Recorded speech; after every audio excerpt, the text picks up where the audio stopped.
Hello అండి, ఈ చెట్టుని మనం తెల్ల ఈశ్వరి అని అంటారండి. ఒక్కొక్క ప్రాంతంలో ఒక్కొక్క పేరుతో పిలుస్తారు. మా సైడ్ ఏమో తెల్ల ఈశ్వరి అంటారు. దీనికి మన చిక్కుడుకాయ పువ్వులాగా వస్తాయండి, చిక్కుడుకాయ గింజలకు వచ్చినట్టు. కానీ ఇలా అవుతాయండి, పువ్వులు గింజల్లాగా అవుతాయి. దీంట్లో గింజలు ఉంటాయండి. గింజలు పడి ఎక్కడ పడితే అక్కడ మనం మొలుస్తూనే ఉంటాయి గార్డెన్లో. ఇదిగోండి ఇలా ఉంటాయి లోపల గింజలు.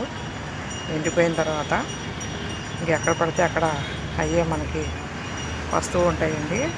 ఈ గార్డెన్ ఉన్న వాళ్ళు పెంచుకోవడం మంచిదండి, ఎందుకంటే పురుగు పుట్ర అనేది ఏమీ రాకుండా ఉంటాయండి.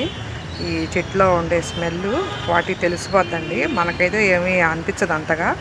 కాకపోతే వాళ్ళకి, పురుగులకి, పాములకి ఈ దీంట్లో ఉన్న స్మెల్ వాళ్ళకి తెలిసిపోద్దంటండి. అందుకే ఈ చుట్టుపక్కల రావు.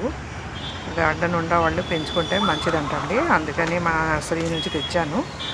ఇది తెల్ల ఈశ్వరి అని చెప్పి ఇచ్చారండి. దీంట్లో నల్ల ఈశ్వరి, తెల్ల ఈశ్వరి, ఇంకా చాలా రకాలు ఉన్నాయంటండి. దీంట్లో ఇది ఒక రకం. పెంచుకుంటే మంచిది, తప్పకుండా గార్డెన్ ఉన్న వాళ్ళు పెంచుకోండి. మరీ గుబురుగా ఉన్న చోట పెంచుకుంటే మంచిది. బాయ్ అండి.